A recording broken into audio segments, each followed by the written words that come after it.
Hey, everybody, what's going on? Hey, 13 minutes late, and I'll explain that in a minute. It's a funny story, I think. We're supposed to start at 7:30, and it was 7:43 when I started. So, and I don't like being late. And as a matter of fact, my friend Andy Nichols, I always chew him out. In fact, I called him Mr. Tardy the other day in the comments on his Sunday live stream. Hey, Mr. Tardy, And now here, I've been late a couple of times with this show, not other shows. Yep. This Yes, is weird. Well, He's got an first influence on you, let me first say it's great to be joined by Tom Hanyati, Hello. by Tim Allen, and let me tell you what happened. They already know because I should have saved it for a live reaction. But my girlfriend and I had dinner. I've been getting through the Brady Bunch. I just finished season 3 tonight, and that's why I'm late. I totally forgot about the show. Totally forgot about it.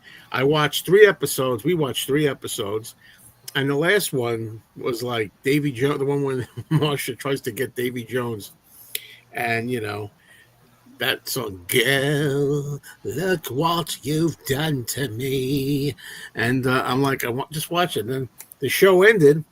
And it was 7:38. I didn't think nothing of it. And I think, as I usually do, I grab my phone right away. I live on this thing right away. It's okay. Let's see what messages there are. And I saw Tom's message. I'm like, holy crap! I said the show. I forgot the show. But at least it's not an hour late or something. So, okay, there's the funny story of that, right, Beatletti? What do you say? Saw a great movie with Edward G. Robinson called Illegal. Have any of you seen it? I haven't. Didn't you bring that up last week?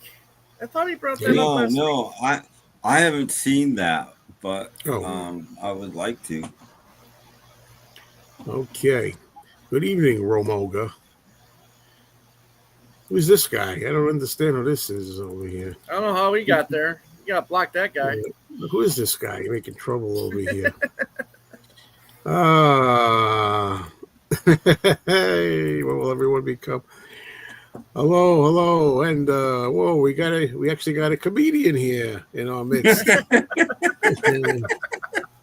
We got a comedian. Yes. Yeah, I think you're right, Eddie. I think this is the best show yet. I really do. Holy cow! It's a silent movie. I can't believe it. I actually forgot the show.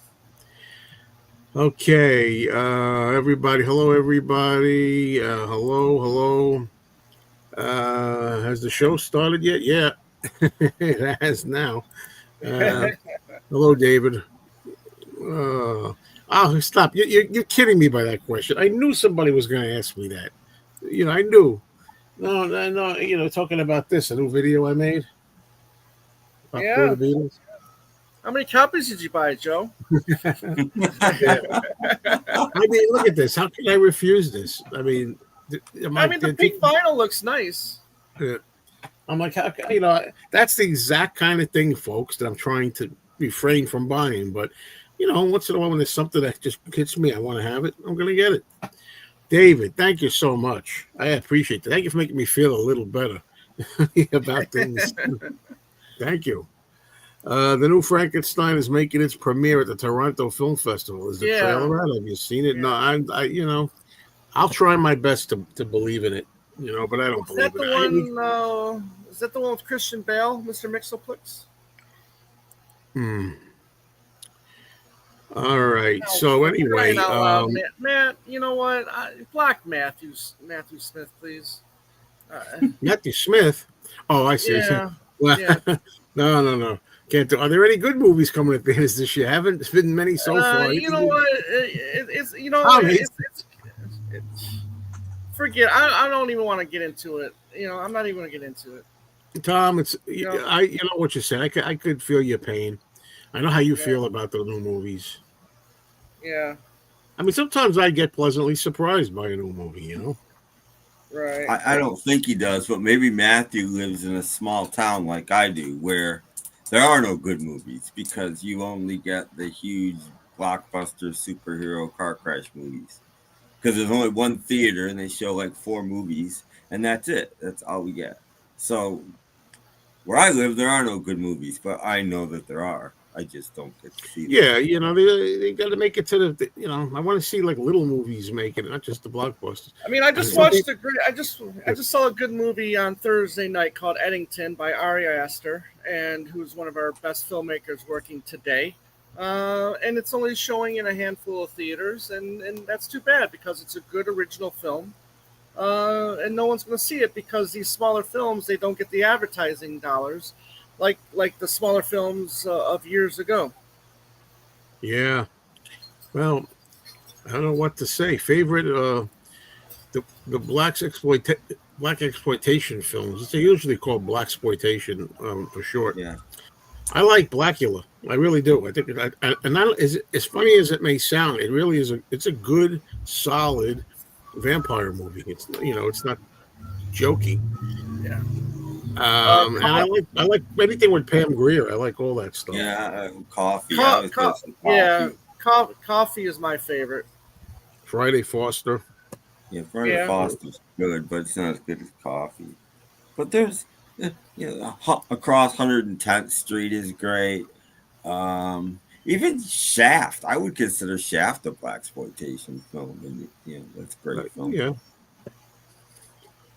That's it. Superhero overkill, Lilo and Stitch, endless sequels. That's what I'm talking about. No, it was not, because now you're going to get the speech about it. There always have been sequels. You're going to get that from like the beginning of time. Well, yeah, of course there has. But if you go to your local cinema, you go online, you look at the films that are playing, just like you used to do in the newspaper.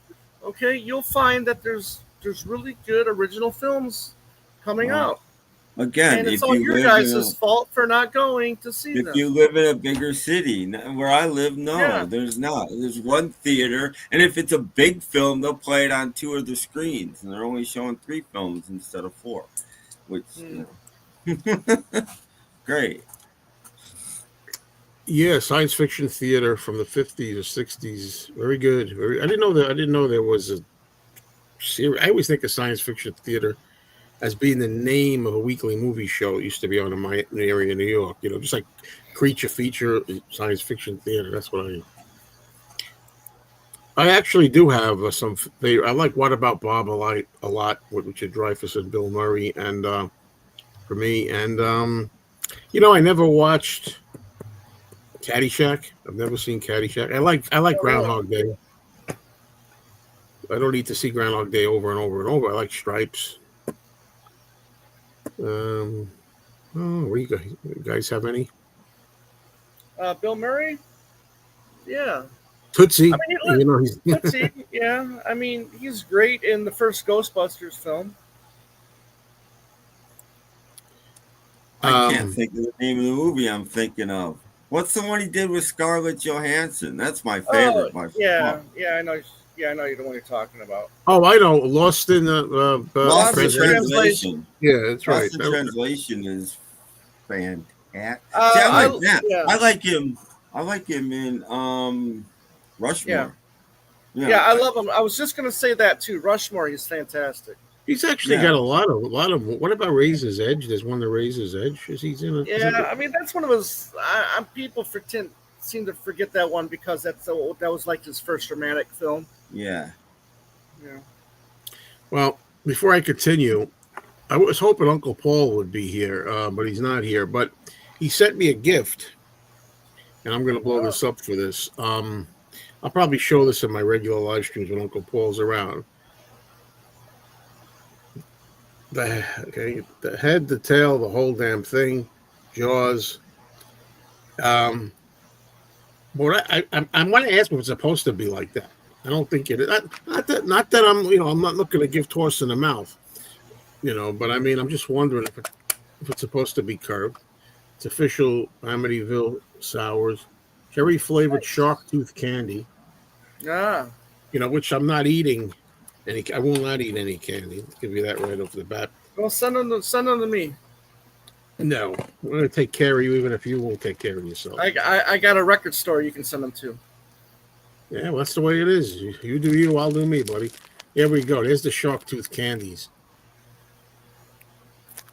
And I'll probably find, if I find some other use for this, like maybe I'll put my Tums in here when I need Tums once in a while. It's a nice little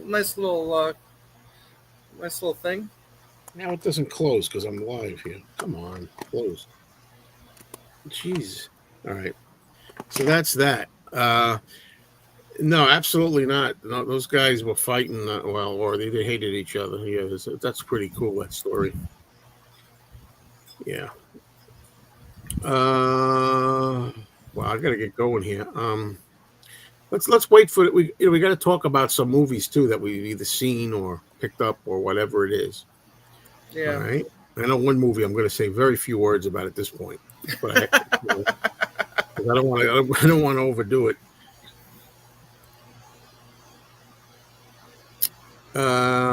Some of the better biopics like Ray or A Complete Unknown. What about the Johnny Walk the Line? Walk the Line. I walk the line. Yeah. All right. Let's see now.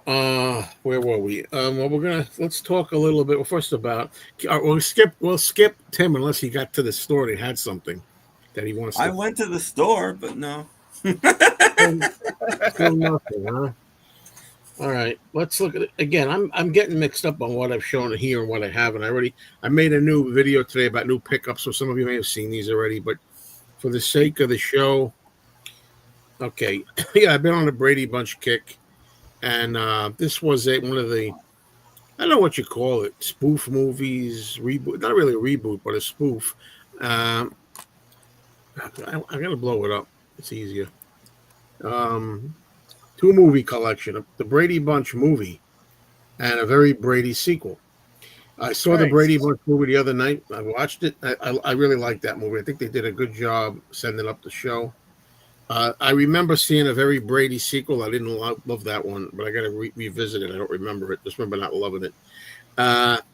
And I always liked the tagline that I never hesitate to say. This came out in 1995, the Brady Bunch movie. And the tagline originally was, "They're back to save America from the 90s." And I always loved that. I wish they would do it. If they had done it now, they could the 21st century. And everything that's in this movie, I'm not trying to do a review, but everything about it is, we're going to talk about a review later. But everything about it is like the 90s are like really dour and ugly and miserable. That's the idea of it, but that's not why I love it. Speaking of dour and ugly and miserable, I got The Last Man on Earth standalone Blu-ray, which is an upgrade for me by my favorite genre, Kino Lorber. My favorite genre. I picked up Stardust Memories, Woody Allen. Oh, yeah. On a Blu-ray. I saw this. This is also no, it's not Kino Lorber. I'm sorry, but saw this and liked it a long time ago. I picked up Tim Burton, Ed Wood. If I'm forced to pick a Tim Burton movie that I like or think it's his best, this is one of them, Ed Wood. In addition to this, I also liked Edward Scissorhands, but I haven't seen that in ages. And this movie, everybody loves this movie that I know. The thing about it is, I think it's a very entertaining movie, just not accurate. Believe me. None of them are. It should be. We'll talk about. We have the same discussions. This movie I saw in the theater. I remember liking it.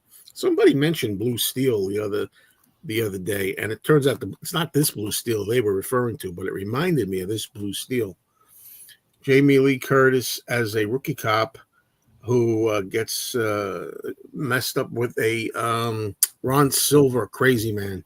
Ron Silver plays a really good crazy villain in this, and that's what I picked up. I believe. I don't think I missed anything, so that is me done. And Tim wasn't able to find anything. But maybe Tom did. Did you get anything? Yeah, I did. However, I was disappointed because on Friday I ordered 3 things that on Amazon said would be here by today, but all 3 are not coming until tomorrow on Tuesday. But I do have something. I do have something to show, and it is, Joe is wrong about the greatest genre This Criterion is the greatest genre of all, and this is a set that just came out this month called The Adventures of Antoine Donnel by one of the greatest French directors, or one of the greatest directors of all time, Francois Truffaut. And what this is it's the collection of the 5 films following the same character of Antoine Donnel, and starting with the 400 Blows, which is arguably one of the greatest films of all time, going into Stolen Kisses, Bed and Board, and then Love on the Run. And the second film is a short film, so I don't really count that. But you know, a nice set from Criterion. This was on DVD originally, and it just got upgraded to Blu-ray. So very happy to have this set. Like I said, I think the 400 Blows is absolutely one of the greatest coming to age films, or just film in general, of all time. So if you haven't checked this out, 1959, his first film, right out of the box, just you know, directs one of the greatest films of all time. Yeah. So that's what I got today. Last shot of that film was copied more than maybe any other shot in film history. Just that freeze frame. How many films have ended with a freeze frame like that since? And that was the first one. Right, and then the movies I got coming tomorrow. I mean, the one that Joe's recommended, and I think one will make Tim happy because you know, it's an older film. You know, so but I you know, I can't wait to watch and talk about these films next week. All right, I did see a couple movies in the theater, but we can talk about that later. We sure can. Well, we kind of like at the end now because Tim doesn't have anything to show. But however, I just wanted to look for that one. There's a question or two that I gotta find it. Somebody asked. I want to present it.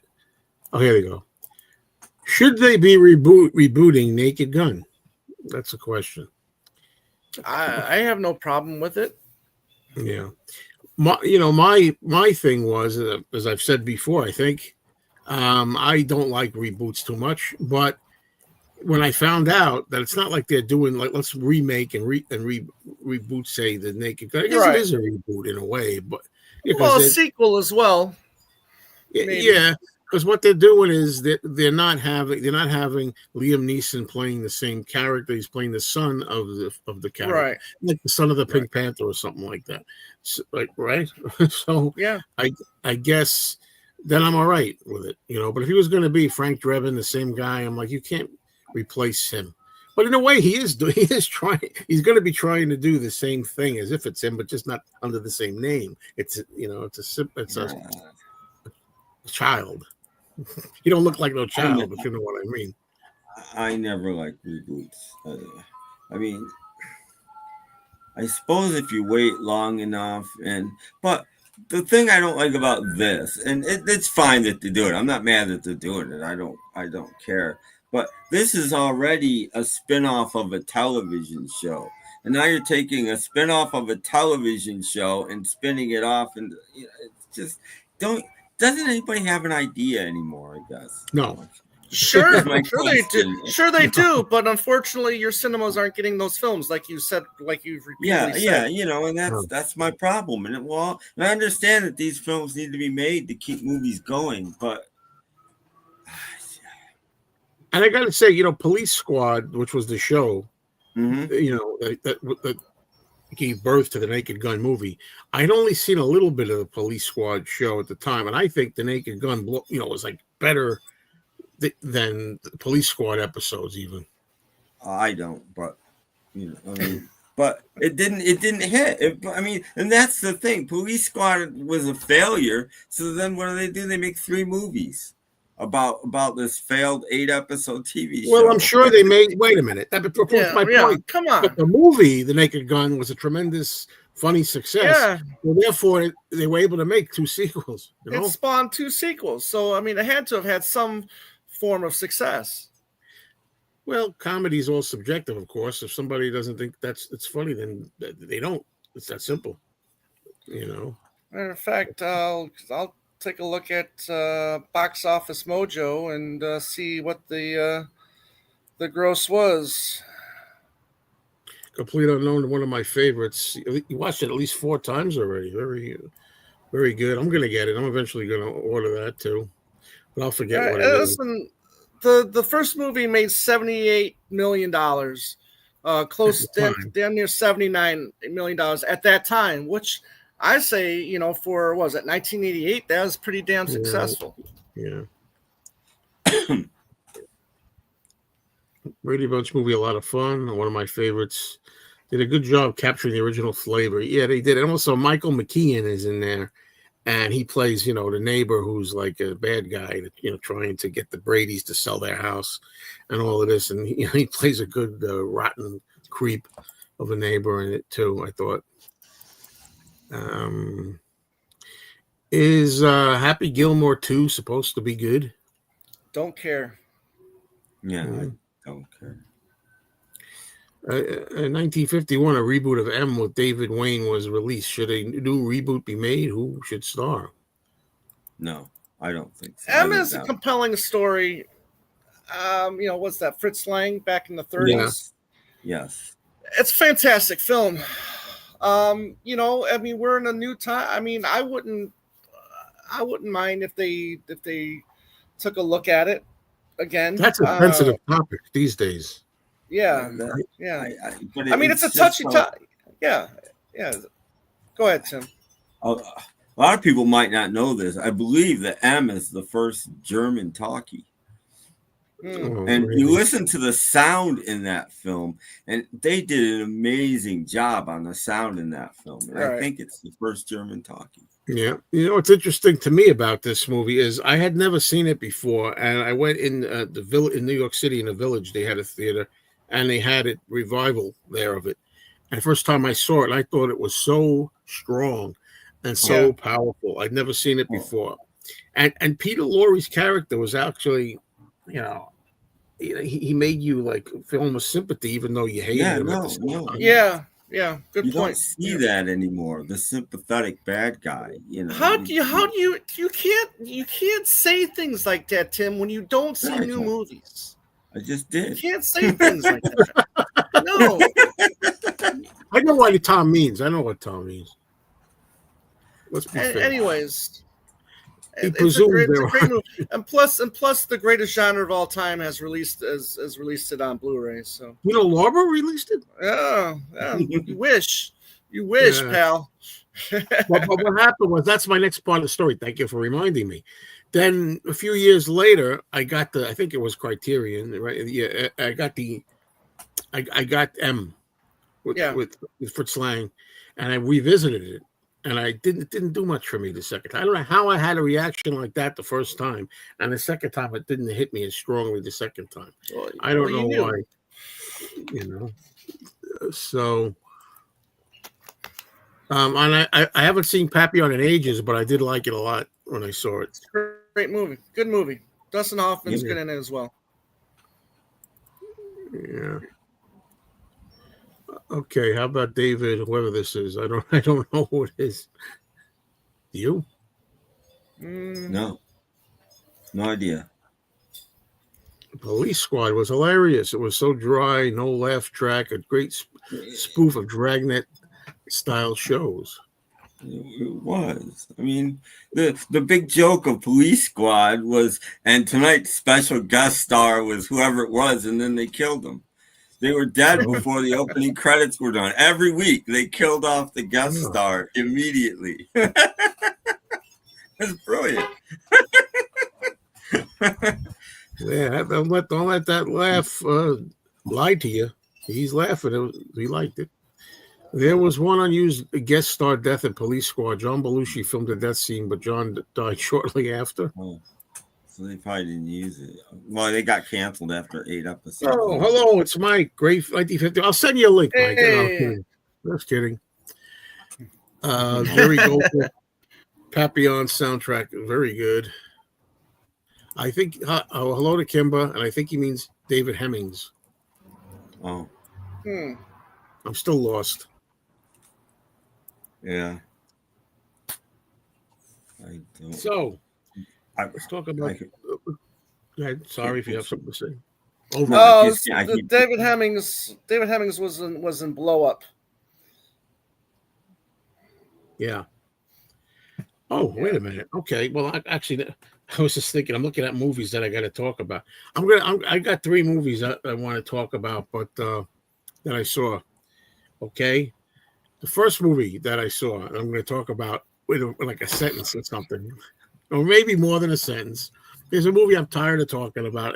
I saw it in the movie theater, and it's Superman. But I didn't talk about it. Last time we did our show. What is that? Is everybody hissing me because of my Superman opinion? No, it's no. It's Okay. my air conditioning right next to me. Listen, you. But anyway. Listen. So everybody knows I'm outside, so you might hear things. Yeah. Okay. So. You're outside on 2 legs or something like that. Yes. But I think you did, though. I don't know. But anyway, yeah, I don't know, because last time you saw Superman, but I hadn't seen it yet. Am I right? What's that? Superman. Yeah, I hadn't seen it yet. Yeah, I saw this. I saw it twice before you saw it, and I just saw it for a 3rd time on IMAX on Saturday. Jeez. But anyway, Tom and I, you got to check it out if you didn't. We did a super debate. And, he liked the movie. I don't like the movie. So we had a really good show talking about it. And all I could say about it is, I really, really hated the movie. I didn't like it. I'm not, all my reasons are there, both in that, if video, if you want to check it out when we did a talk, and also in my regular review where I did a thing on it. But, I learned things since then that I'll bring up. Like, one thing I couldn't stand was at the end, what I thought. And I know before Tom explains, I'll explain about Supergirl, who I'm now calling Super Lush. And I think that she is absolutely pathetic in this movie. And, you can see everything in particular. She's just a drunk, and she's bitchy and nasty and messed up. And the brilliant, I say that sarcastically, Mr. Gunn, James Gunn, says she's going to be a mess in the new movie. Oh, that's great. Supergirl as a mess. I love that. Yeah, they'll explain why. It's a story, But that doesn't mean that doesn't mean that the story, in my opinion, is good just because it came from a comic book story. That could have been just as shitty as the idea for the movie, in my opinion. Please continue, Joe. Yeah. Well, the movie sucked. I'll continue now because you're saying that. But anyway, be that as it may. Yeah, so that's the thing, So she had a harder life than Superman. She wasn't brought up with loving, adoptive parents like Superman. So she's got to drink it off, and she's got to go to where there's a red sun or whatever planet to get drunk, because they can't get drunk anywhere else.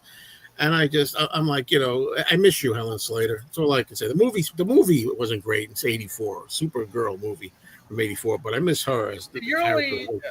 You're only saying that because it was made in the 80s. I mean, that's no. I'm not saying that. As a matter of fact, wise guy. You're only saying it. As a matter of fact, I'm going to put you in you got digging yourself deeper. As a matter of fact, let me explain it. I'll tell you, you're digging yourself deeper.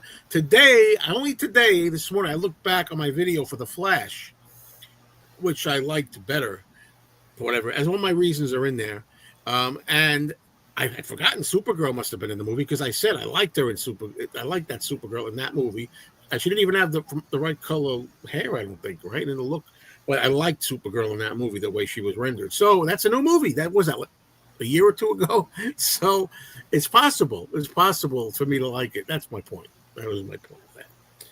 But yeah, so yeah, and I hate the fact that it's doing so well, and everybody's talking about it like it's the greatest thing. And yeah, it bothers me because they're going to keep doing this kind of thing, Have some water, Tom. Yeah, I know. It sucks that comic movies are comic accurate. That's what. No, that doesn't mean nothing. They're not comic accurate from the time I want to see Superman. That's for sure. They're comic accurate to new comics. So, I told you that it's a great mesh of Silver Age, which was 50s to 70s. Okay. To modern age, Joe. I don't agree. I didn't recognize that Superman at all. The thing I sent Tom, it's on YouTube, a montage of George Reeves from the Adventures of Superman, busting through wall after wall after wall, and that was a minute of that. It was that alone was better than anything that I saw. Oh my God! It's so obvious how thin that plywood was that he was in the first running one. through. Watch them. Well, watch them again. I watched. Good sound effects, because you needed good sound effects to improve the bad special effects. But you see what they had though. Then again, is characterization. They had.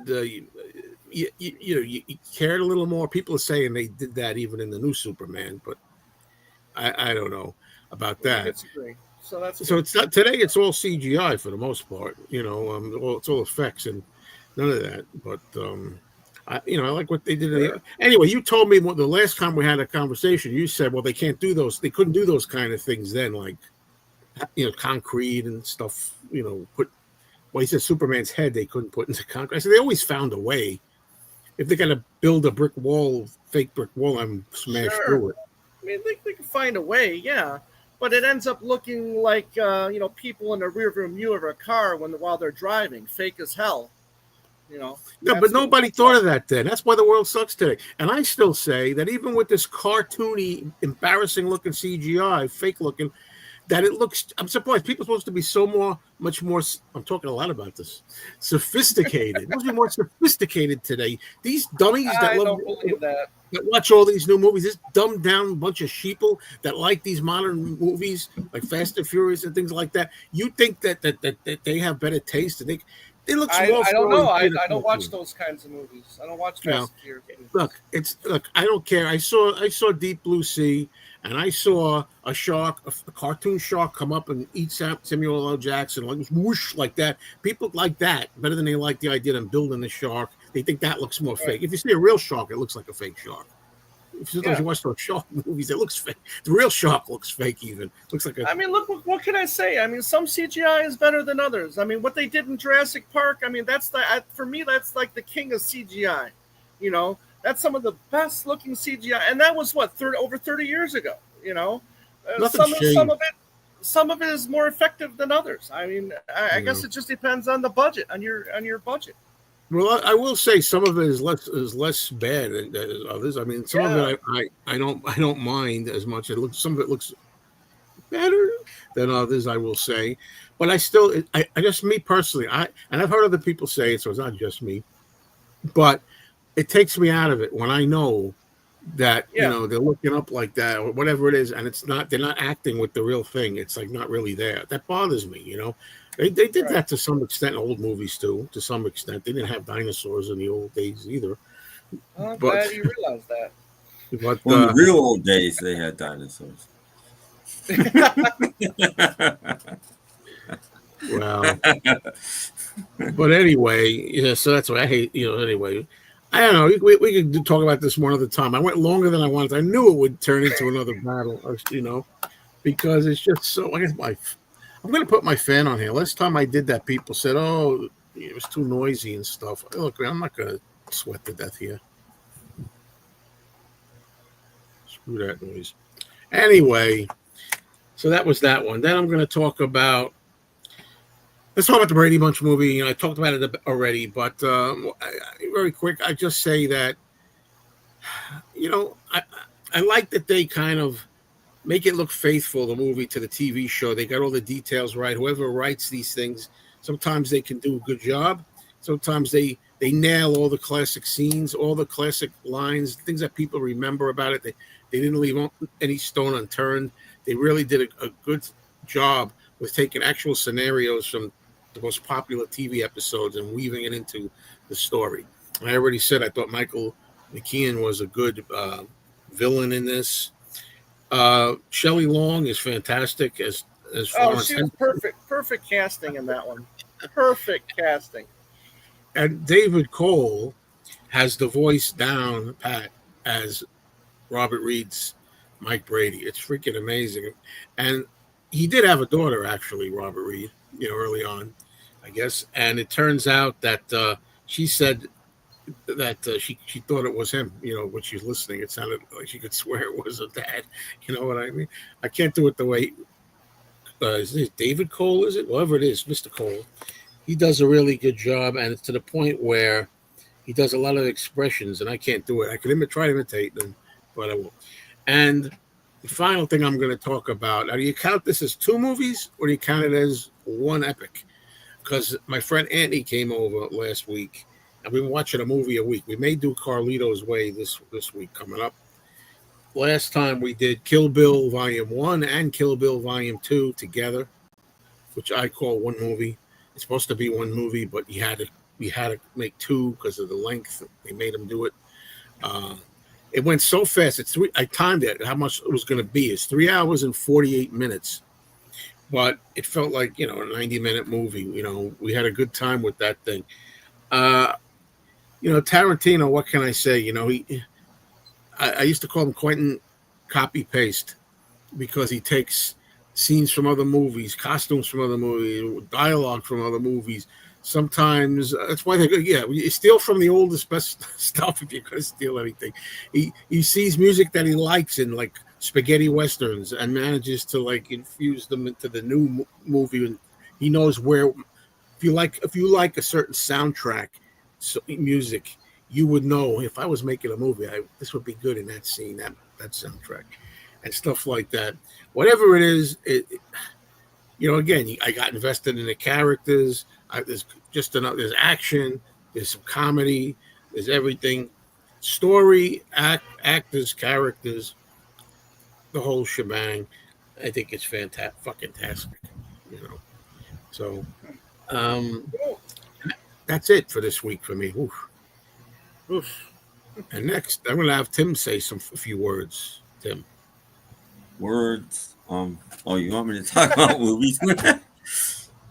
That's why we're here, Tim. Oh, is it? I was gonna go get a book. You guys were talking about Superman so long. Anyway, Listen, I watched 5 movies this week, but 2 of them are the same movie. I'll get there when I get there. Commentaries, the movie I just watched, I wanted to show my copy because it's not actually a very legitimate copy. Here we go. The Love of God? Love God with Don Knotts. Have either of you ever seen this movie? No. This by far and away is Don Knotts' best movie. I don't know why everybody doesn't know about this movie. This was made in 1969, and it's not a kids movie. This is a sex comedy. This is a 100%. This is a movie about Don Knotts is running basically an adult, what they called in 1969 a pornographic magazine. But he isn't. He's a nice guy, but he gets roped into this, and it's just brilliant. He has to go to trial for it, and he had nothing to do with it. But his lawyer's like, don't worry, we're going to change the Constitution here. And he's this nice guy. He's a virgin. He's this pure, clean guy, and his lawyer's calling him the dirtiest smut that's ever walked the earth. But that doesn't matter because his constitutional rights are being defended or taken away, and blah blah blah. So next thing you know, he's clear and free, and he's this national celebrity. He's like Flint would be, 10 years later, and he's got nothing to do with it. And Anne Francis is in it, and Edmund O'Brien is in it. And the thing that amazed me, there's this little musical section, and I'm looking and I'm listening and I'm looking, and I'm like, it was Darlene Love in The Blossoms. I'm like, holy crap, Darlene Love is in this movie. Really? That made the movie for me. I was like, oh, that's great. Anyway, this is a great movie, and unfortunately, this is off of a VHS tape. It's funny you're showing that. There's no reason to show that thing. I know. Well, I just want to remind people of the great quality of this. So it's off of VHS. It's not widescreen, and it should be. It's been chopped. So I need to get a good copy of this, but highly, highly, highly recommended. Funny movie, great movie, adult movie. Not your Mr. Olympic goes to space. It's not that. It's a different Don Knotts movie, and it's great. And then I watched this because I used to own the soundtrack a long time ago, but I never saw the movie, and I've owned it for years. I watched Joyride, which Nick 64 is going to send you a copy of The Love of God. Okay. Joyride. Joyride, which is 1977. ELO is plastered all through the soundtrack, which is part of the reason ELO became popular as this movie. This is weird. This is three friends who are sick of their lives, and they live in like LA or something, and they decide to leave and go to Alaska. And they're going to live in Alaska, and they're going to buy a boat, and things do not go well. I've seen some of it. I've seen some of that's the youngest Carradine brother is in that one, right? I believe Robert Carradine. I don't know, but that's Desi Arnaz Jr. right there. Yeah. And that is Melanie Griffith right there. Yep. Oh yeah, and no, the other guy is actually that's Desi Arnaz Jr. The other guy is Robert Carradine, the guy from Revenge of the Nerds. Yeah, I think he's the youngest of the Carradine brothers. Yeah, I didn't even know that, but so there's three well-known people in this, and it's not a great movie, but it's an interesting movie and it's worth a watch. But it's very sad in a way because these kids just can't get a break. And if you learn anything from this movie, it's don't just go trot off to Alaska because you won't be happy. It doesn't go well. But anyway, I watched Joyride, and then I watched. This was great. This makes me want to watch every pre-code movie ever made. Never even heard of it. James Cagney, the Picture Snatcher. Anybody ever heard of it? No. Really never heard of that. What year, Tim? What year? 33. Okay. The last year before the code took hold. Now what's with the Picture Snatcher thing? What is that? Well, I'll give you a quick plot synopsis. Is there a James Cagney? Did he ever start a movie where at the beginning he's not getting out of jail? I don't think he did. But the movie starts with him getting out of jail, of course, because that's how all Jimmy Cagney movies starts. And he's the leader of a mob, a gang, and he announces he's going to go straight. He met a guy that can get him. He thinks he can get him a job working for a newspaper. He's going to be a newspaper guy, and he winds up being a photographer through a bunch of fluke events. The newspaper's a rag. It's not a legit newspaper at all. But he winds up snatching pictures, and they wind up on front pages, and so he becomes the picture snatcher. And it's a comedy, but it's not a happy it's a dark comedy. It's really good.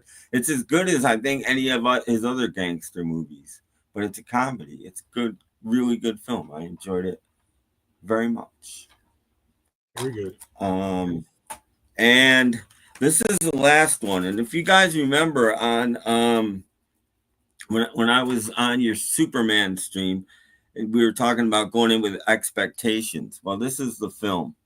Guess what? I've never seen that. What I didn't know when I opened this was there's two versions of this film on this. There's the 1940 British version and the 1944 American version. And so I watched the British version first because that was the first film.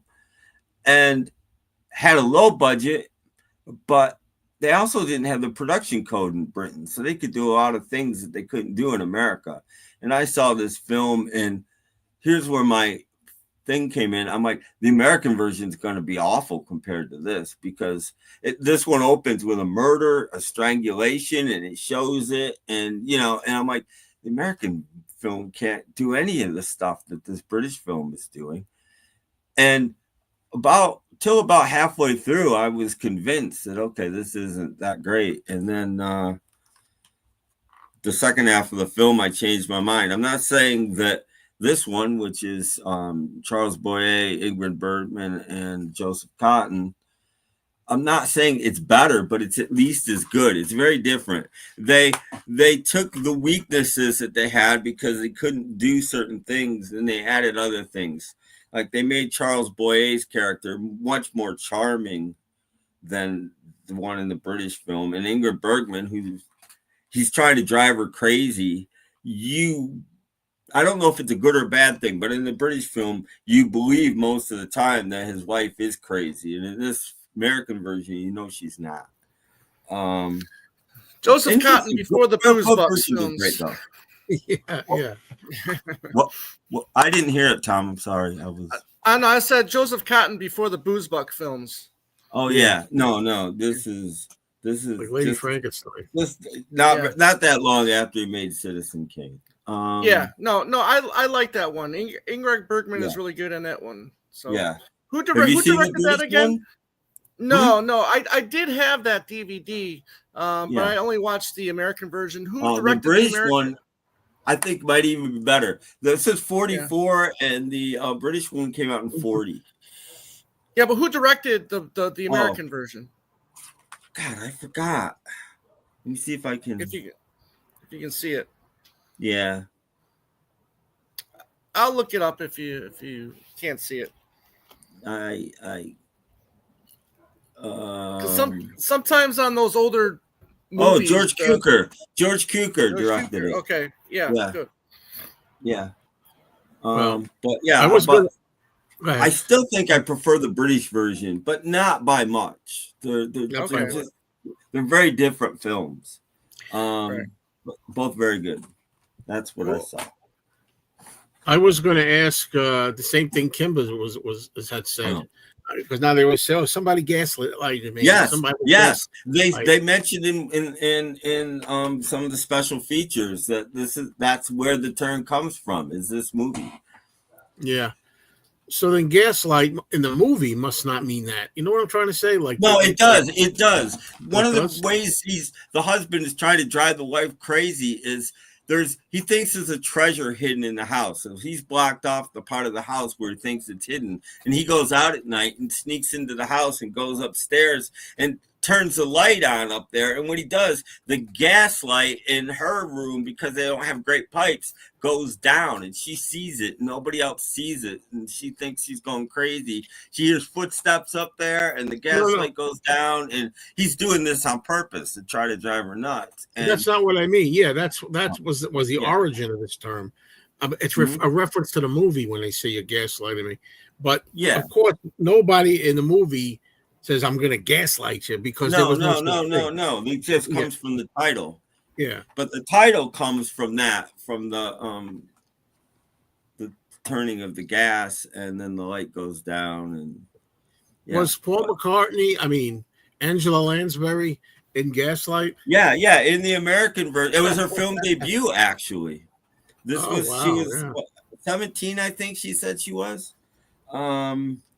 As a film debut, and she doesn't do a good British accent. She's okay. The woman that plays that part in the British film, I think, was much better. Actually. Does she do as good a British accent as Linda McCartney? It's Sebastian McCartney's day. She's just. By the way, I had a dream that I met Paul and Linda last night. It wasn't anything dirty. It was a regular dream. I was hanging out with them. It was great. We went to dinner and stuff. It was great. I wanted to get them from my channel to record them, and that's all I remember. How about moonlighting? There you go. How about it? That has nothing to do with gaslighting. Anybody have a favorite John Hughes movie? I mean, there's so many to pick from. There are. I gotta let me know. Yeah, probably Breakfast Club, but Trains, Boats. He did the Breakfast Club. Another. Yeah, he did Ferris Bueller's Day Off. So many 16 Candles. Yeah. All right, let's get through this question, because somebody asks it every once in a while. What do you think about Once Upon a Time in Hollywood? Anybody? I don't think consider it the best of Quentin Tarantino, but it did feature a lot of younger actors and actresses today that are making waves. I mean, you had Aston Butler, who played Elvis, right? You had Nikki Madison in there that just won the Best Actress last year for Honora. Sydney Sweeney, a lot of great up and coming actors and actresses in that movie, just like current Brad Pitt, Leo, and aging stars like Al Pacino and Kurt Russell, so. I mean, me, I've gone on record as saying I saw it twice. I liked it better in the theater. Second time, I liked it better than the first, but I still don't think it's as strong as anywhere near my favorite Tarantino movies at all. But but I think it has a great retro look. I think it really looks like 1969, and it feels like it's that era. And I think they really did that very well. And I've said before, there's like one scene that's frustrating to me is there's the ranch scene at the Manson Ranch with all followers, which builds up incredible tension. Good point. Yes. And then nothing happened. There's no payoff. Right. Yeah. And I was so disappointed in that. And it's like I don't get. It's not, to me. There's not much of a reason for the story except to say that the Manson murders in this movie didn't happen. It happened differently. Like you get a better outcome. That's the thing. It's almost like The Sixth Sense. It only works once. Because he changed. You go and you're watching the whole thing. You're waiting for it to happen. You know what's going to happen, and then it doesn't happen. He changed the story. Well, you watch it again. You're watching it with different eyes because you know that he's changed the story. So it doesn't. Although The Sixth Sense, I find, can be watched again once you know the twist because you start looking at it that way. Like you start knowing. Yeah. And in a way, Sixth Sense is way better because there's things to purposely look for, and especially if you watch the special features and stuff, they tell you what to look for, and then you go through and yep, okay, I got it, But Once Upon a Time in Hollywood is just he changed the story, and I think that's why he made it. I think he thought of this idea, and I'll change the ending, and it'll freak everybody out, but it doesn't work again, really, for me. In Mr. Deeds Goes to Town, they invented a word doodling. That's like the McCartney album was when they say it was doodles. That's where it comes from. It's like I don't know why I'm doing it. It just comes out. Maybe that's what the dream meant. Maybe that's what it meant. No, but that's true. That's true. He talks about doodling, and that's where that comes from. That became another. There's a lot of catchphrases that come from movies in the early days. Sure. Well, let's go move on to Tom to see what movies he's seen. All right. Well, like I said, I saw the new Ari Aster film called Eddington, which takes place in a fictional town in New Mexico in the month March of the year 2020, and we all remember what happened in that month. Right. Great performances from Joaquin Phoenix and Pedro Pascal. And Joaquin Phoenix plays a sheriff in this fictional town. And he's dealing with, riots. He's dealing with masks. He's dealing with, people's political views and all of this stuff. And I won't get that much more into it because I don't want to, spoil it if anybody's interested in seeing a new original film that you should be going to be seeing in theaters if it's playing in your area. But besides that, I think it was a really good film, good sequences, and an unexpected kind of twist at the end. But I really enjoyed this one.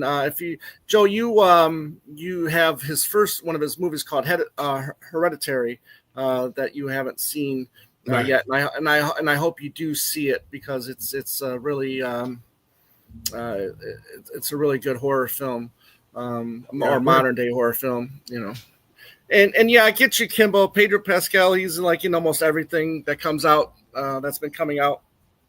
But he's particularly good in this film, and it can be like a little bit of a satire too, because it's almost kind of looking at how silly we were in that point in time in March and moving forward in 2020.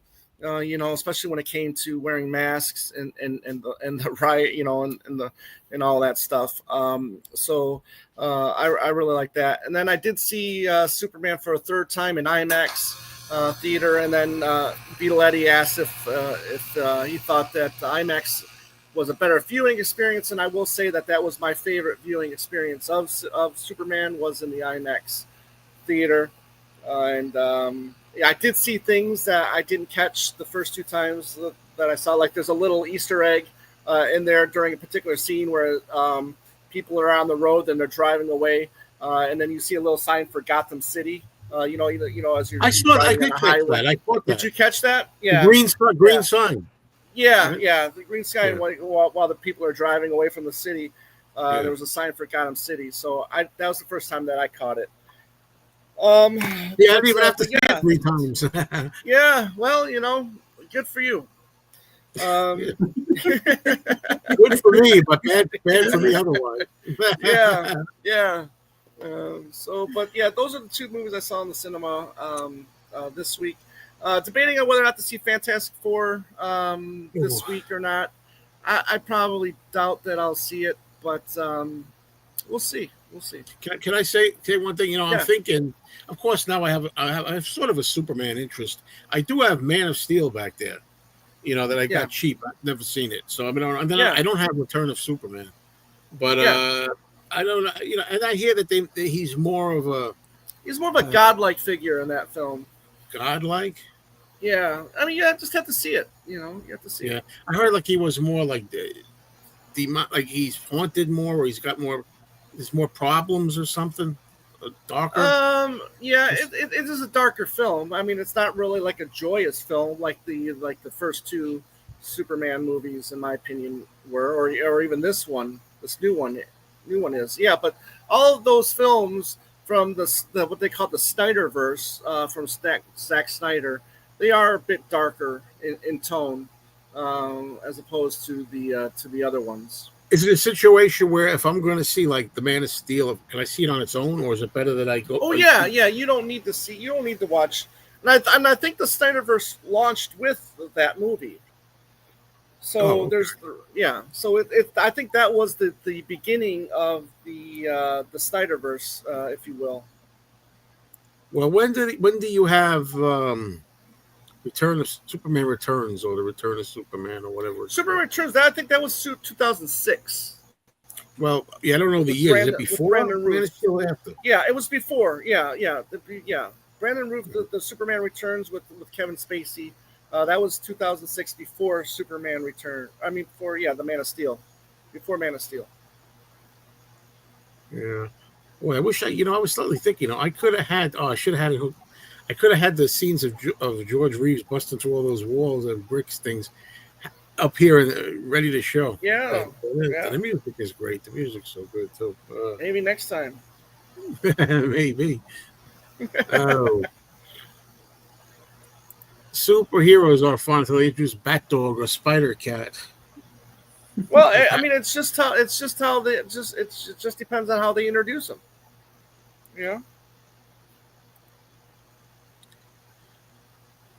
No, but like we said during our debate, Joe, not everything translate well to movies from comic books. Yeah, you said that. Oh, yeah. True. This sounds like something that, I don't know. I always keep saying Tim might have seen it. It sounds like more his. I'm trying to remember if I did. It does sound like a film that I would see, but if I saw it, I don't remember it. Yeah, I know of that one. I have never seen that one though. I think that one was in public domain, so that's why I didn't pick it up. Because you knew it was probably going to be a bad transfer. Now we've reached the end of the line, so this is the point where we have to scramble around and talk about stuff.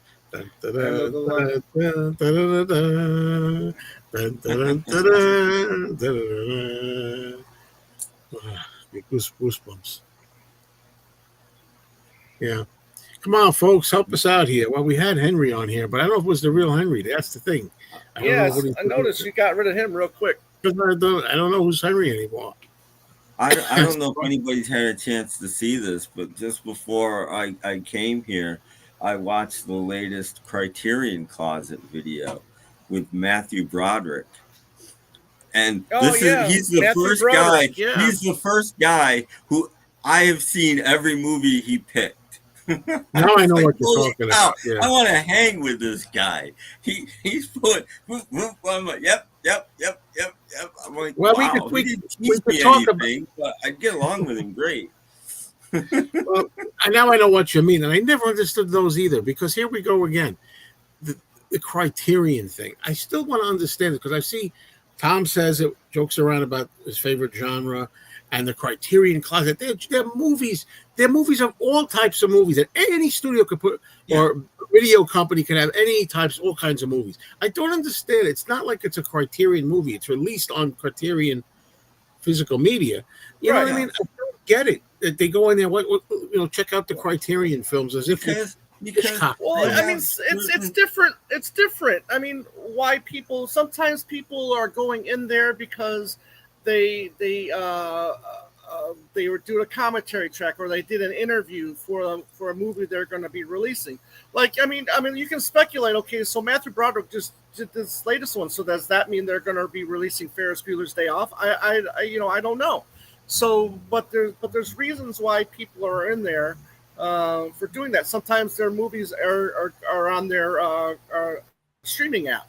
So they're just going in there to promote the Criterion Closet, So, but like you said, I mean, any studio can do this, It's just that they thought about this. I mean, they're very well respected distributing company, the most respected distributing company, whether Joe believes that or not. I did once. No, I did. Yeah, people want. I did once upon a time. I'm going to answer this. They were once upon a time. I remember the Laserdisc days. I didn't have a Laserdisc player, but my friend did, and they were the head of the game with that.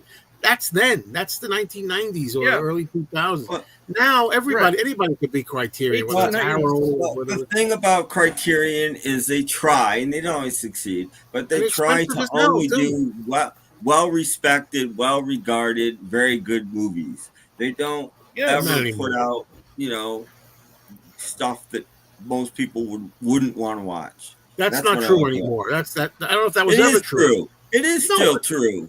You're a riot. You know what? You showed a movie you didn't like the other day too much, King Kong versus Godzilla. They put out the Godzilla collection that includes the old 1960s King Kong versus Godzilla. And the Blob, because I didn't like it doesn't mean it's other people don't like it.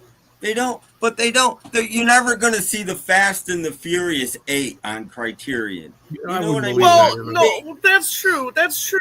But they will release some higher end films because they need the more money to get those art house films that they want to release. So they will release The Rock or what's the asteroid film with Bruce Willis, you know what I mean, and Ben Affleck. So they will release some modern day popular films for more sales, for more revenue, so they can afford to get more films to I did use the word try. Yeah, I did say they try. I'll use the word curate. I think more than most companies that put out movies, they try to curate their collections. They put out more than most. That's what I don't think so anymore. I think Kino Lorber's got him beat now. My opinion. Lorber still puts out some pretty not great movies. I mean, well, if you want to say that, it's like everybody else does, except Criterion tries not to. Now, are we talking about that they put some not so great ones in along with the good, or are we talking about just that's only good? Like, what are we talking about? Because they do a lot. Oh no, I mean, I've seen some very bad films that I bought that were blind buys from Criterion. But but then again, it's been more better viewing experiences than not from Criterion. It's been more hits than misses. I'll tell you that. Well, for me, there's been quite a number of misses for me personally. I mean, I don't mean moved. We go back and forth on this too. You need quality, yeah. I mean, you need quality of release. As in remastering or whatnot, color of the film. Sometimes I'm not happy with them, believe it or not. Yeah, right. Well, again, that's subjective, though. I mean, some people like grains, some people don't like grains. Some people want a bright picture, some people want a dark picture. It's subjective. So that's all I'm doing is speaking subjectively. Yeah, I mean, you could have got. Let's say you could have got the Universal Blu-ray of Time Bandits or Brazil, let's say, and then you got the Criterion one that was director approved. Okay, but you just preferred the version that Universal released. I mean, it's possible. I mean, I get what you're saying because you've talked about how you've had past DVDs or Blu-rays that you thought looked better than current. Yeah, it's happened with some titles. Again, yeah. Yeah. I was singing their praises. I was singing their praises early on in the game, years ago, before Blu-ray. And right, and it costs money to get the special features too. Like Criterion didn't get any of the special features from A Hard Day's Night when Miramax released A Hard Day's Night. I don't think they got any of those special features that Miramax put on their Blu-ray of A Hard Day's Night, but it just costs money. Vengeance is Mine. Yeah, Vengeance is Mine is fantastic.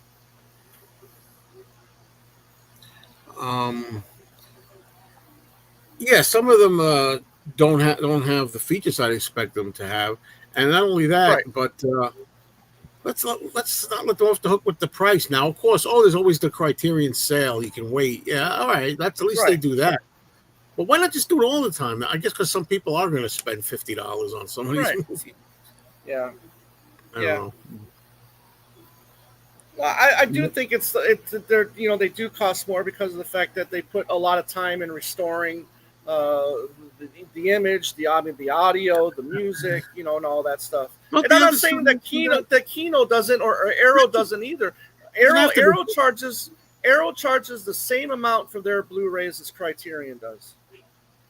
Yeah, I'm not just Arrow. I'm not just talking about boutique labels.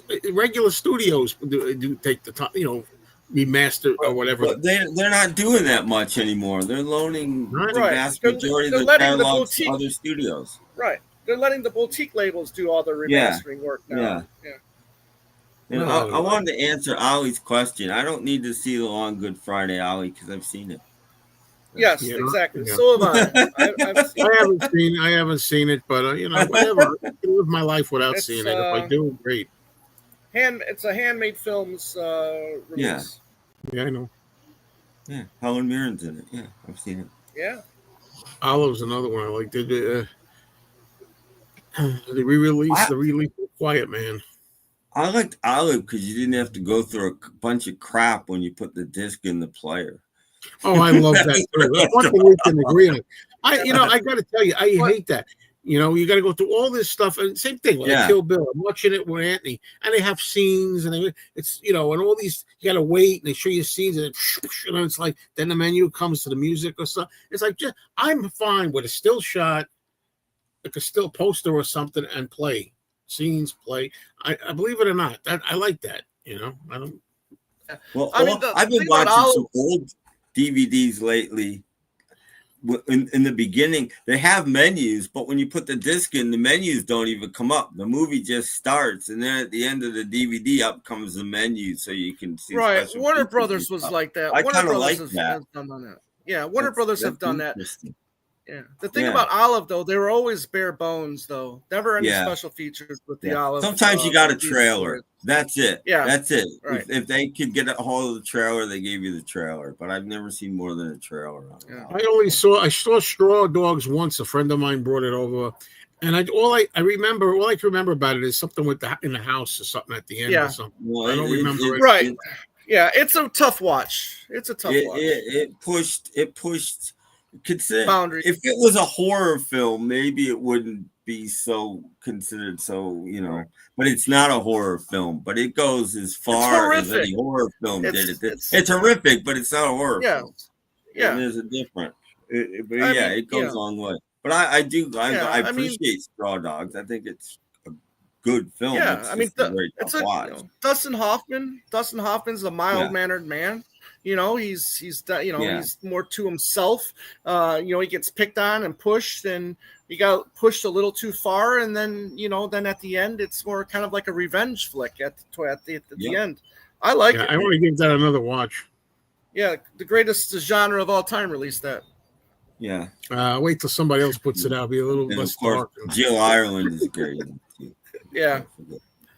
Okay, now what do you think of Spanish horror movies like the Vampire the Vampire's Coffin? I think some of them are quite good, and some of them are boring as hell and sleep inducing. I've watched a lot of them. I had a friend that was his specialty, Jess Franco, and and some of them are, man, dull as dishwater. But but they have a good vibe to them. They got very very attractive women in them. A lot of them, and some of them have a good feel of it, horror feel, atmosphere, And I like watching films from different countries, especially older films from like the 40s and 50s, because they didn't have the production code, unlike America, so they could go a little farther and they could do things that we couldn't do in America, and that's interesting. Did you ever see the Sign of the Cross? Anybody? Sign of the Cross. It's a 1930s pre-code movie. Has a lot of stuff. Doesn't Claudette Colbert take a bath in milk in that movie? I believe that's the one. Isn't that the movie? Yeah, there's a lot. There's a lot of stuff that you couldn't believe they did in that movie. Well, yeah. Speaking of that, one of the films that I was hoping I would get today was Claudette Colbert's Cleopatra, where she does have a bath scene in there. Yeah, she did. Are we mixing the movies up then? Because I saw, Sign of the Cross has a thing. No, I think she doesn't Sign of the Cross. I think it's milk and Sign of the Cross, and it's water and Cleopatra. Water and Cleopatra, yeah. I just remember a lot of things going on in there. There's things too in there. I can't think what the term is. The arena. At the end of the arena, when they have, prisoners in the arena, there's a lot of extreme stuff going on in there. Can you be more specific, Joe? No. See, I've always heard good things about Joe. Me? Through the years. Look, I still have to do my review, but it's been such a while since I watched it that I don't remember everything I wanted to say. I was disappointed in it. That's too bad. I like to say, come on. I guess I enjoyed it more than you did. Yeah, you like everything better than me. What can I tell you? Except Westworld. That's not true yet, Joe. That's not true yet. Yeah. I expected that he was going to go completely berserk and he was going to run around and be like a real bigot and everything like that. But that's what that was. But still, and it was about him and hanging out with an old guy and the two of them going to with a bunch of teenagers and hanging out with them and stuff. But still, not just because something's not what you expected, that's not a reason alone all the time to disregard it. So it had its moments, but I thought it was a movie that was probably a hell of a lot stronger in its day, which I hate to say when that happens with movies. I thought, but yeah. I disagree with this one, Joe. I mean, listen, A Clockwork Orange is one of the tough watches in the history of cinema, but I think it's one of the greatest films ever made. Yeah. Well, maybe we got to just be more specific what we mean by a tough watch. Like there's a tough watch. What about Schindler's List? Schindler's List is a tough watch. Are you going to say that that's a bad film? But there's two different kinds of tough watches. One of them is a tough watch because it's gruesome or it's unsettling, it's disturbing. Another kind of tough watch is like maybe you're bored and it's like, this is going on forever. It's tough to get through this, that kind. But if you're talking about, I don't know which way Mix 64 means it. Tough to watch because like Superman was a tough watch. It was hard to sit through that thing for me, but it wasn't a tough watch in the sense that it was like really disturbing and it bothered me. It had some strong themes and it was a little too heavy for me. It wasn't that kind of tough watch. It was a tough watch. A tough watch isn't bad. To me, a tough watch is I gotta look away. This is that's a tough watch. Another thing that was interesting. The other night, I think it's interesting. I'm watching TV and I go around the dials and I see Hawaii 5-0 is going to be on the old Hawaii 5-0. You go, which one do you mean? And with Jack Lord, and I don't know that show, but I like the theme song. So I'm like, well, I want to watch the theme song. I want to hear that again. So it was right around dinner time. So I put it on, and they don't have the theme song right away because they have like an introduction scene, to start the show. And the show is about a young guy that goes to a gun shop and he buys stuff. And then, the guy who sells doesn't even bother really doing a check on him. He just asks him, "Are you 21?" Yeah, and that's good enough for him.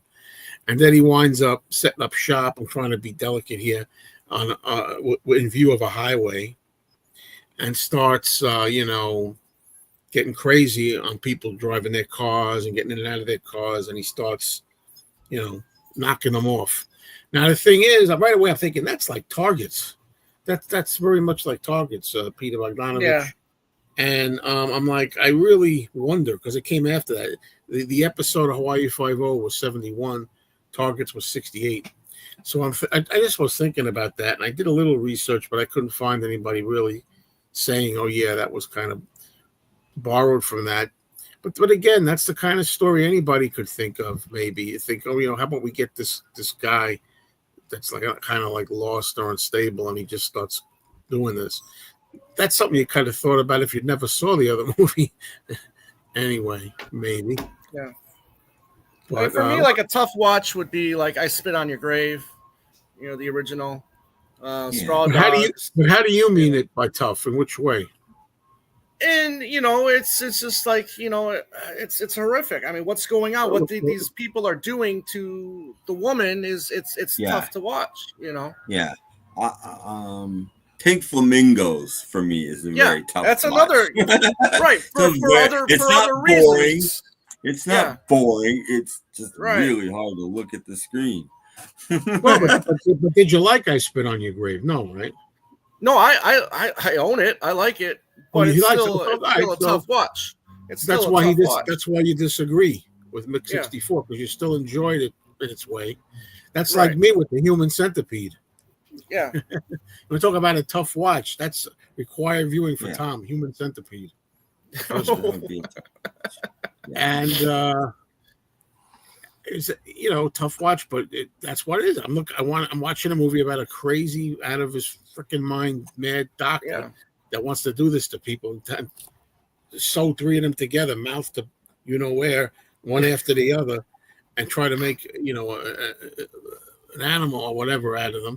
And because he's out of his mind, and that's why I want. If it was something that seemed normal and seemed perfectly okay, there'd be no horror there. There'd be no horror movie. That's the whole idea of it. And what happens after they eat? That's the question. Right. So figure that out without me going into details. Three people. But when the first one eats. Well, yeah, I'm not gonna say because it's obvious, and that's how the other two survive. And it's really the actor whose name escapes me is fantastic as far as being out of his mind, bats in the belfry lunatic. I think if it wasn't for him, it wouldn't be half as endurable. Isn't Timex a tough watch? Yeah. Sports. Very good, Kimbo. Yeah, of course it is.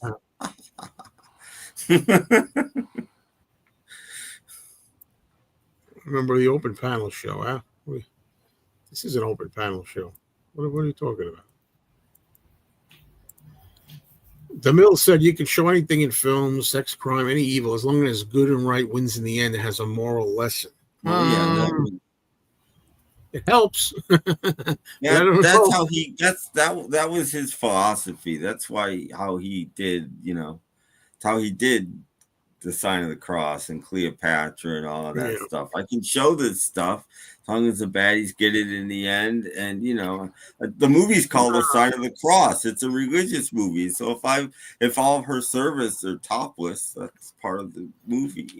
That's how he justified it. I don't agree with him though on it. No, but it worked. It worked as far as him getting censored and all of that kind of stuff. It actually worked. Well, there's a movie called, for that reason, but there's a movie called Mother's Day, which is a 80s horror movie that's really sick and crazy and depraved.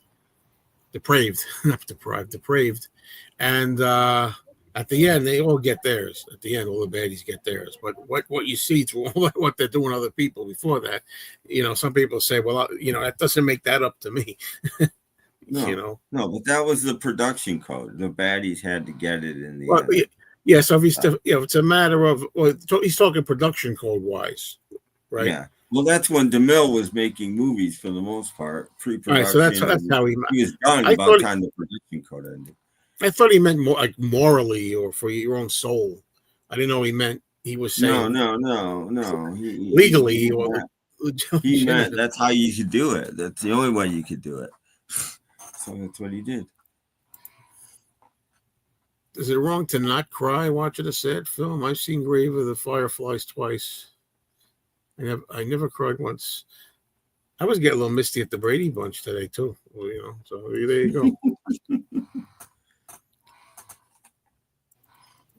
We walked out on Born on the 4th of July because it was a tough watch. I thought that was a good movie. I just thought that Tom Cruise sometimes seemed a little young to me to be playing. Yeah. Guy later, but I didn't love that film. I understand it's a great film. I saw it in the theater, and I didn't walk out or anything, but I didn't love it either.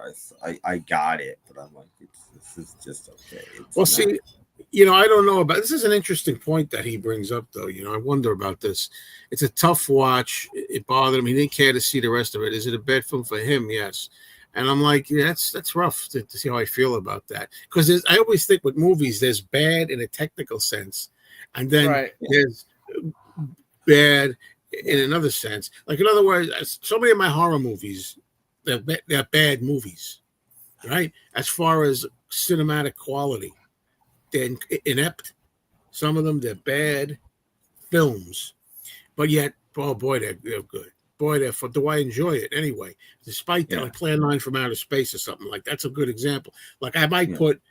That's why I want to do 2 ratings sometimes. Like if you're rating as I do on a 4-star, you might say, as a movie, 1 star or half a star. As an experience, 3 stars out of 4. It's fun. It's not enjoyable. So bad it's good. So that's why I have trouble sometimes when I rate movies because I'm trying to juggle both of those feelings, and I feel guilty sometimes. I'll watch Gone with the Wind, and I'll say, as a movie, 4 stars as far as a piece of work. As far as how I felt about watching it, enjoying it, 2.5 out of 4. So that. But then I'll watch a horror movie about a dinosaur stomping on cities and eating people, and I might be 3.5 out of 4. Entertainment meter.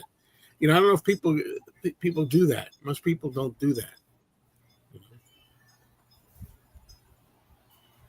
I'm going to make a video about that one day. I have it in my list of movies to make. I'm now keeping on my Samsung notes. Like what criteria goes into it if you're going to rank a movie or star rating. It's very difficult. And then they'll say, well, how come it doesn't make any sense? You gave, just say, the Brady Bunch movie 3 stars. You give Gone with the Wind 2.5 stars. You're telling me the Brady Bunch movie is better than Gone with the Wind? And I said... It's hard to explain what you mean. Not really, I guess, but as an experience, I enjoyed it more.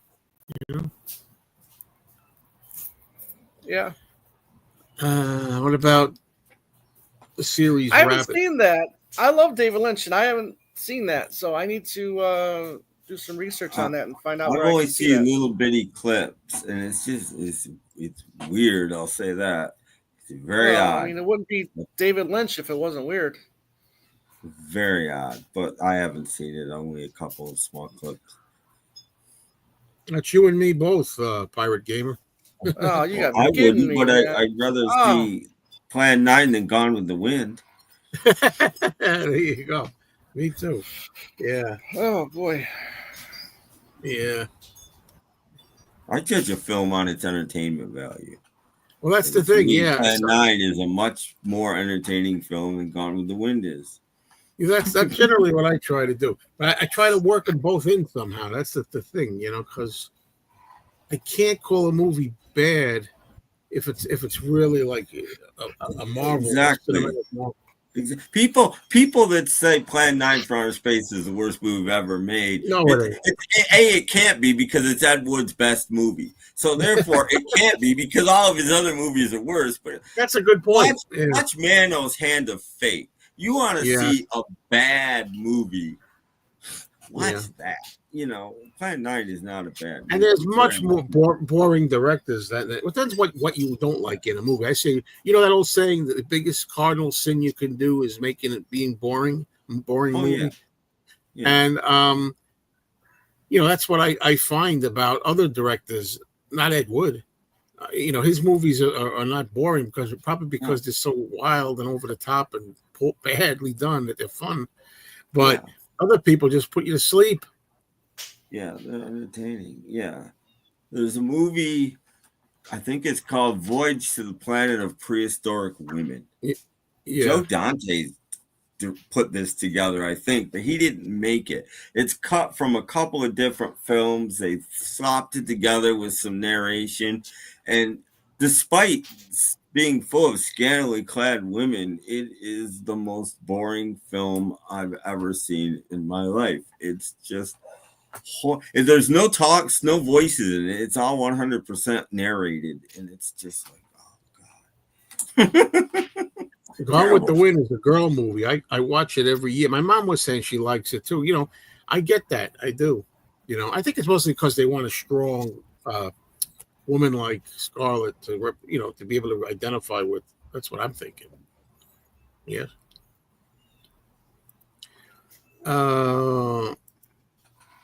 I watched a film, Hoffa, that bored me to tears. Yeah, Jack Nicholson, directed by Danny DeVito. Not a great film. There it is, Tim. I go to a movie to be entertained. If it's a tough watch, I'm not being entertained. When you say tough watch, you get more specific. When it's like, he still hasn't defined tough watch. Exactly. Or is it gory, uncomfortable, gory, disturbing? Yeah, right. I think uncomfortable for me. Uncomfortable is a tough. Schindler's List, great film, but it makes you very uncomfortable, and it's supposed to. So it's still entertaining. I still enjoyed it. I'm glad I saw it, but it's a very hard watch. What would you call The Exorcist, like a film that makes you feel uncomfortable? It should. But I like it for that. It's supposed to, a demon taking over a little girl should be uncomfortable. Whatever makes you feel uncomfortable, whether it's the R word or horror, whatever you feel uncomfortable with, that's a tough watch, I guess. Yeah. Boring. If it's boring, then it's a tough watch. But he's got to let us know how he defines uncomfortable or tough watch. He did. He put on. Yeah, I never saw that. I won't see that, but you never know. Yeah. No thanks. Beginning of Pretty Little Things is massively uncomfortable. Yeah. But okay. All right. I can understand that. I've seen the film, and I like it. But yeah, there are some scenes that are uncomfortable. Yeah, it doesn't take. I'm just speaking for myself. It doesn't take me out of the movie because of that. Right. Yeah. Last House on the Left. I still think that's one of the most overrated movies in a sense of disturbance. It is disturbing, but for me, I'm just going from my experience. That's one that I caught way after it was praised. I caught it way late, and I thought I'm sure in 1972 that was really upset people, but it didn't bother me so much. But that's one where I like the modernized remake. I like the modernized remake better, I thought. And Texas Chainsaw Massacre, while we're on the subject of upsetting, disturbing movies, to me, that still delivers. That's still powerful. As a matter of fact, I've never seen that in a theater. And that place that I like to go to is going to be showing it in the theater. However, they got this thing they do, an all-nighter, where it's like $50, I think it might be $60.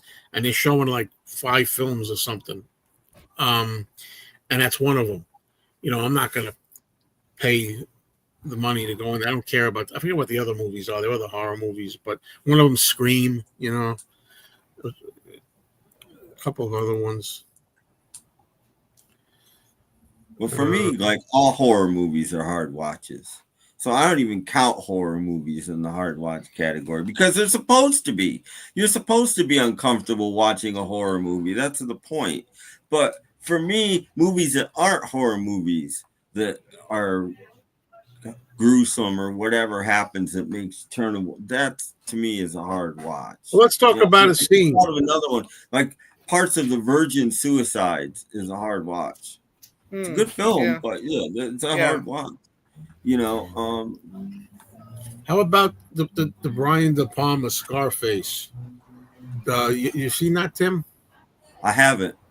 Sorry. The scene. I own it. It's on my list. I'll see it. I think you better watch it for the next time. The scene in the shower, the bathrooms, the shower scene. Okay, the chainsaw scene. That is a very disturbing scene, and it's done, but it's done in a suggestive way. It's where it's implied. That's why I feel differently than you do, Joe, because it's more implied. You know, as soon as they pan off, it's kind of like with the scene in Reservoir Dogs with the ear. You know, But how do you wait a minute? How do you feel differently than me? I agree that that's great when they do that, imply it. I agree. I like that. Right, but because of it's being implied, I don't feel uncomfortable because I know I'm not going to actually see. Oh, okay. What he's doing. But in some ways, you know, people have said many times. Well, I don't know who exactly, but people have. I don't forget who they were. I know Boris Karloff said that too. Maybe Alfred Hitchcock. I don't know. Also, people said, you know, your imagination, always conjure up something worse than what you could show them. Yeah, right. Yeah, Hitchcock. Yeah, I mean the scene in Freaks. The scene of the last scene in Freaks, where you know the girl's head is on the, you know, I mean that could be disturbing, but it's tame. I mean, it was probably more disturbing then than it is now. Yeah, you know. Yeah. I'm sure people would find that the actual freaks themselves are more disturbing than what actually happens at the end of the movie. Yeah, even that I can take now. I could take that now. Yeah. But you know, it was a little more disturbing when I first saw it. The freaks themselves. I remember hating that movie with a passion. It's one of the worst movies I've ever seen, ever. I remember I gave it like 0 stars. You know, I have my notes down somewhere when I do that thing where I read notes from my old viewing experiences. I remember that standing out. Oh, I don't know about that. Peter Sellers, the best actor ever. You know, I mean, you look at some of the stuff that he's done, the multiple roles that he's played in multiple movies, like Doctor Strangelove, Lolita, you know, maybe, you know, Pink Panther series. Maybe, I mean, it's debatable, but I mean, I don't know if I would agree with that comment. Yeah, no, he's a good actor, but yeah. Yeah, it was a hard watch in a way. Yeah, it was, but I don't know what we're talking about. Yeah, it was. I got a sneezing attack going on here, fellas.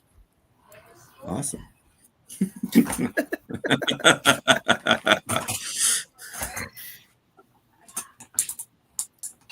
Yeah, it was a hard watch. I don't know if I'm not sure the point of it, if there was one, but you know, just whatever. I don't want to go into it all again, but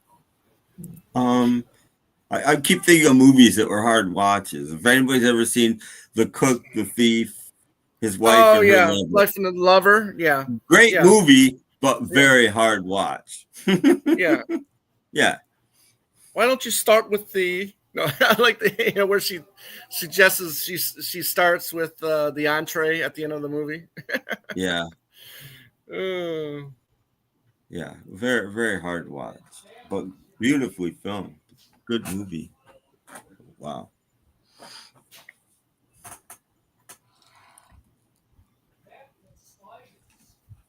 I saw that in 70 millimeter, actually. Really wide. Oh, did you? Cool. In an art theater. Yeah, I would have liked to see that on the big beautiful, screen. But my God. Well, the next time I went with the woman I eventually married. And it's a film that hasn't gotten movies for that. She let me know on the way out. I ordered 2 movies for that. So the next 2 movies we saw were Driving Miss Daisy and Teenage Mutant Ninja Turtles. and I went along happily because I did that to her.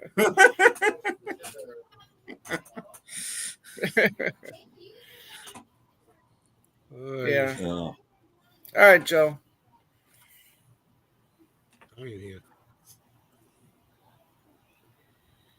Yeah, Peter Sellers I'm allergic to. There's a movie called Happiness. That's a hard watch. I don't think Rear Window was a hard watch for me. No, not for me either.